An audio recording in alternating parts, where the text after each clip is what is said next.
Scotty Walden, the head football coach for your UTEP Miners, and you're watching the Borderland Blitz on ABC 7. What's going on, guys? I'm Will Hernandez, and you're watching Borderline Blitz on ABC 7. Appreciate those shout-outs as always. Yes, and shout out to those UTEP Miners taking on Louisiana Monroe tomorrow. Tomorrow, there you go. The Valor Highlanders looking for their second win of the season. They faced a tough challenge tonight against an out-of-town team, that being the Steers from Big Spring.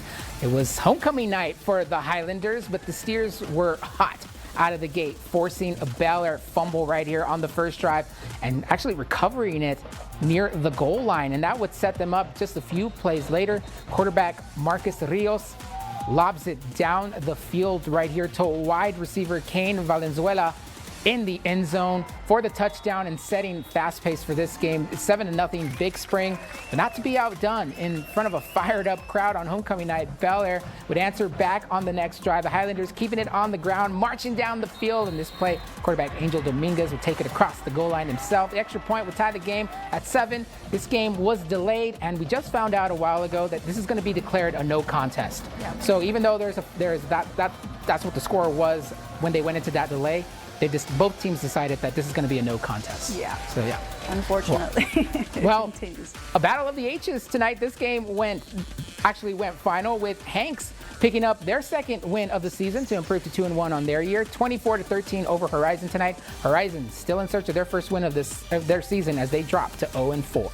Well, the Isleta Indians were looking to continue their winning ways, a perfect 3-0 record. Tonight, they continue district play by paying a visit to Mountain View High School. The Lobos entered the game 1-2. To the action we go. Indian Rodrigo Garcia takes the snap, fakes the handoff, and darts it to Richard Thomas for the touchdown. Isleta strikes first, and check out the touchdown celebration there. And then check out this play right here. After an Indian touchdown on the kickoff, Lobos' Ruben Castro receives the kick, puts on the moves and whoops, hurdles a defender and is pushed out of bounds. The Indian rocking in the stands. And back to the action. The Indians are walking downfield, and there's a fumble, and it is recovered by Lobos' Hugo Bueno.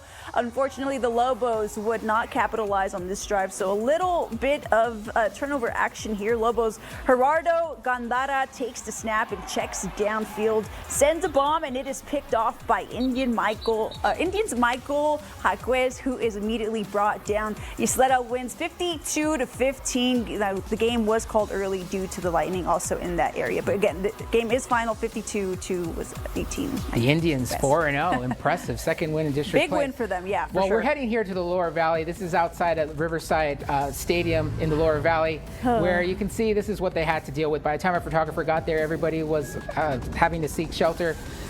You know, Riverside was looking to go 2-0 in district play. Irving was looking for their first win. Riverside was up 27-13 in the third quarter. This game will actually resume tomorrow morning at 10 a.m. But you see Riverside was leading over the Irving Rockets 27-13. They'll pick this one up tomorrow. Yeah, well, next stop, San Elizario, a District 1-4, a matchup between the Fabens Wildcats and the San Elizario Eagles. Both teams 2-1 on the season.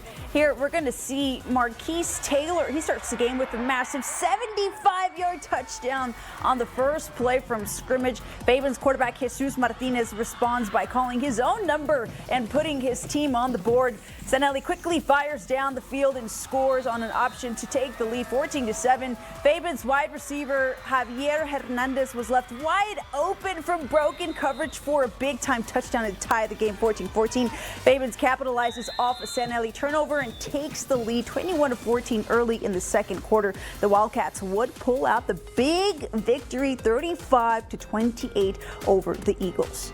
Well, two teams still looking for their first win of the season. Clint taking on Bowie. Clint up 28-14 in a delay right now. Again, this is what we've been seeing for 2 straight weeks in a row. Adrian, not the best news that we want to hear, but unfortunately, it's just something we got to deal with. Yeah, it's just the way it's been going for the last few weeks here. We'll turn our attention now to New Mexico. Big district matchup at the Field of Dreams. Las Cruces hosting the Eagles from Hobbs in the first quarter here. Bulldogs up 7-0, but here come the Eagles. This is Junior Medrano turning on the Jets, and he's going to even the score at 7. But in the second quarter, Las Cruces, anything you can do, we can do better. Las Cruces going to hit pay dirt once again. The give to Daniel Amato, a guy whose name we've been calling all season long, and we're barely in week 4. And you see it right there. He takes it to the crib. Las Cruces back on top 14-7. This game would go into a lightning delay, and it did resume about an hour. And right now, Las Cruces is currently on top 35-13 in the third quarter. So Las Cruces looking good to keep their undefeated streak intact. Yeah, and big shout out to Danny. He's been on fire, like we said, since the beginning of the season. Well, moving on, the Gadsden Panthers entered their game against Artesia with a perfect 4-0 record. Artesia looking to run the ball in one of the first plays of the game. Bryce Parra looking for the space in between multiple defenders, running all through the sideline to make it home. Artesia's quarterback Derek Warren looking for the pass with Jet Fuentes, who would catch the ball and take it all the way to the end zone for another Bulldog TD. Gadsden under pressure here with the ball. Throws a pass, but is intercepted by Artesia's Derek Warren, once again, who would take it all the way to the end zone for Artesia's third touchdown.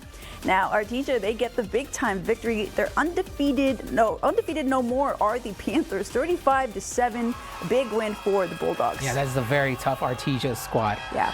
We're going to go ahead and turn our attention now to the War of the Week. Thankfully, we filmed this before the rain came. Oh, I know. And it was, it gets a little tricky with the earlier games, but we got it done. It was, of course, El Dorado Aztecs and the Eastwood Troopers. So go ahead, take a look. Welcome, thank you for joining us for week 4 of War of the Week. To the left of me, we have the Eastwood Troopers. And then to the right of me, we have the El Dorado Aztecs. Okay, the winning team will get a $50 gift card. Are you girls ready? Yes. Okay, on your mark. On your mark, this is a race. This is a tug of war. Ready and go. Oh, El Dorado coming on strong. Eastwood trying to pull back, and it's El Dorado! El Dorado claims week 4 of War of the Week. Congratulations, ladies. Okay, wait, I have to say something, because you know what I noticed when I was putting it together? The last teams who actually went against each other, one of them was a little smart. They actually tied a knot. In the very back. If you tie a knot, it gives you a little extra, grip.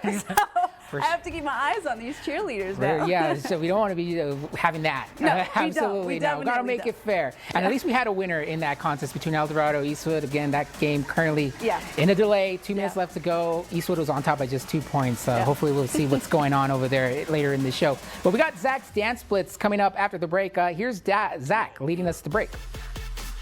Hey, it's Zach from Zach's Dance Blitz. We're watching ABC 7's Borderland Blitz.